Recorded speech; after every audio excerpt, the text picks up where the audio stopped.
on jarama musibe harami salmini on kala koye korɗon min landiki on siɗon e jam menen ga tanawo ala la weltani ɗo noon kadi kala ndareɓe Tidjane la puissance kala senditoɓe vidéo janɗin e kala laykayɓe kala moodi e hittimɓe e fe komi woni wadde kon ɗo ɓay haray wona fi an ko fi men fo e haray en fo e yiɗo o ɗuma yewtere ɓeygure kañum Bari Janwadu fi Bari Janwadu hande ɗo andi kamɓe woni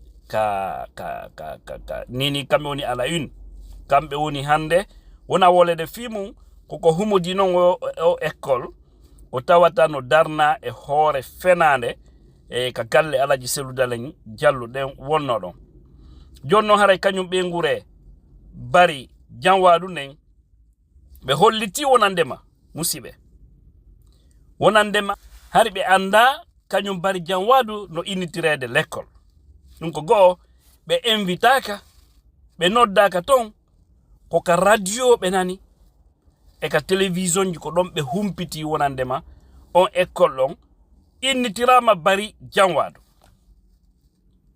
e haray noon hiɓe ɓangini goɗɗum ɓawotomo komi fensitata ɗo joni. Donc pour des ministres, parce que j'ai vu des ministres très irresponsables je dis bien, qui se sont permis de dire que la famille était bel et bien informée du fait qu'ils ont donné cette école d'injustice, cette école de la honte. Vous savez bien, le nom de cette école aujourd'hui, c'est Bari Janwadu. Mais sa famille dit qu'elle n'était pas informée. En plus, pour elle, Bari Janwadu méritait mieux que ça.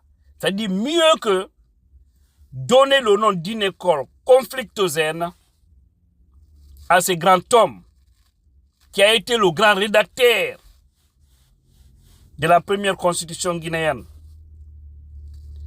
Il a été l'une des personnes qui s'est battue corps et âme pour l'indépendance de la Guinée.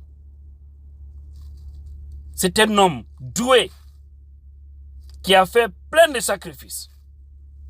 Mais pour vous dire que nous sommes dans un pays paradoxal, chers Guinéens, hier, ce monsieur, malgré tous les grands sacrifices qu'il a consentis pour ce pays, hier on lui traitait comme étant un traître de la République, comme étant un ennemi de la République. Parce que tout simplement, Sékou Touré voudrait finir avec lui.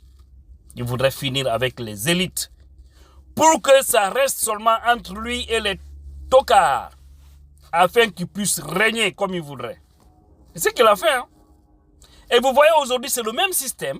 Doumbouya aussi aujourd'hui rêve de se débarrasser avec nos élites, les hommes de valeur du pays, parce qu'il ne se s'acharne que contre ceci, afin qu'ils restent avec les tocards pour lui permettre de durer si longtemps au pouvoir et aussi transférer le pouvoir à qui il veut. Mais il oublie que les époques ne sont plus les mêmes et que lui, il ira. Et ce n'est pas lui aussi qui va décider celui qui viendra après lui. Parce qu'en le faisant, ça sera zéro. Ça ne va pas aboutir et le pays sera dans une autre situation que je ne souhaite pas. Donc la famille est très indignée. Au lieu de donner le nom de cette école, une école d'injustice, le nom à Bari Janwadu, qui a été injustement aussi éliminé au temps de Sékou Touré, tout ce que la famille demandait aujourd'hui, c'est de réparer ce monsieur-là dans ses droits. C'est-à-dire reconnaître que oui, il avait été éliminé sous base de faux complots parce qu'on voudrait finir avec les élites. Hein? Donc la famille souhaitait avoir justice par rapport à cette situation. Ce sont les enfants victimes de Kambouaro. Ce sont eux. Ils sont indignés aujourd'hui. On les maintenant de rétablir le monsieur, la famille, dans les droits, c'est de prendre le nom de ce monsieur, l'octroyer à une école qui a été construite sur base d'injustice. C'est-à-dire, de son vivant, il a été un homme dont les droits ont été bannis, pourtant qui était mieux que Sékou Touré en matière d'intelligence, qui était mieux que lui dans tous les domaines. D'accord? Mais on l'a sacrifié. Et aujourd'hui, pour ne pas que le monsieur reste tranquille ou dort tranquille, on l'attribue le nom. Pourquoi vous n'avez pas alors donné le nom de l'hôpital Donka? Il fallait lui donner ce nom-là. Il y a tellement de bisous tranquilles qui n'ont pas de problème. Ou l'aéroport, hein? L'aéroport Bessia, il fallait lui donner ce nom-là. Sékou Touré a combien d'édifices sous son nom en Guinée? Pourtant, ce n'était pas l'homme le plus valeureux à l'époque. Il y avait des hommes très puissants, plus puissants que lui. Mais il a réussi avec son système parce qu'ils avaient les outils du pays. Je vais parler de l'armement et tout. Ils ont sacrifié ces gens-là. Mais aujourd'hui, ils sont où? Ils sont dévendiés. Le grand Ziz, le seul qui connaît, qui a comploté, qui n'a pas comploté. Ceux qui sont actuellement dans le paradis sont là-bas. Ceux qui sont aussi dans l'enfer sont là-bas. C'est pourquoi il faut arrêter de faire du mal. Donc, Moussibé, haray on famille donc, bengurene kambe be weltaki, sabunandema be andano, haray ekolon, initirte barjanwadu. Kambe no be ni barjanwadu, ko wala ni ko lendi, hari, hibe meriti, peji uri, e konko be jonni be don inde on l'école.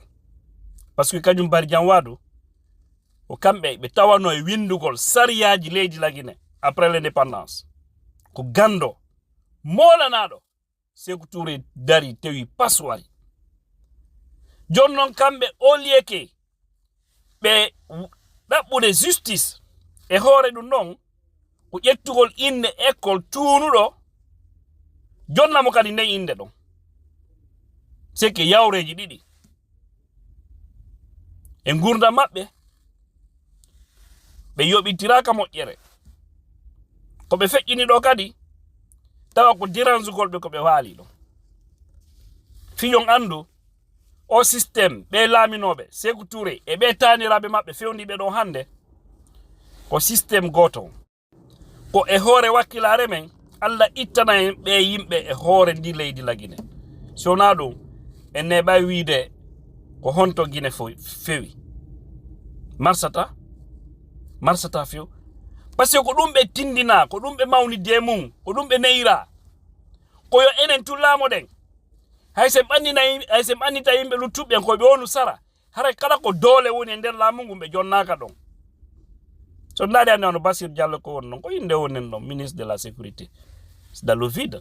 Général Baldé ko wonno ɗon ka état major de la gendarmerie ko inde haut commandant ko inde ko Bala Samouraï wonno les plus puissants armement on fof kamɓe andi kala ko tawata wawa dimbude laamu ko kamɓe on kono noon alaade ko ar luttude woɓɓe sikkunoɓe iwatano e laamu ɓe yehi few donc haray na en taƴo koye wakkilo fii leydi haray noon ko kañum doyen Bachir Bari o kamɓe haray yewtinde yewtere e inde famille on wonande mare ɓe anda few e kadi ɓe miijino Bari Diawadu no mérituno ɓurin ɗo haray na inde école e ko fenande woni e mum Bari Diawadu initirte par ce que Bari Diawadu on miyetori on noon c'est un pilier so yehi Sénégal no ɓuri en hande Côte d'Ivoire no ɓuri en par ce que ɓen en sa e maɓɓe Léopold Sédar Senghor Houphouët-Boigny en ɓen kala neɗɗo moƴƴuɗo ka maɓɓe ɓe marnomo ɓe addoyi porto ɓen ne aray kadi wallon men enen ɓe raɗi porto yimɓe men kedduɓen kadi ɓe wari ɓe kono warsirta musiɓe ko ɗon jokki na fus on sikku ko goɗɗum ko gañanede bonere ñaa so tawino e leydi ono yimɓe kelɗuɓen fof waray haray hiɗon heɗa donc ɓen doyen ɓe ɗon mi arta e mum fayi porte parole famille on maître Bachirou Bari ɓe woni avocat ka cour ɓe ko magistrat ɓe woni kadi ministre de la justice fiyande ngol ko iwdi moƴƴiri donc hara Allah ɓurtu moƴƴinangol on jarama.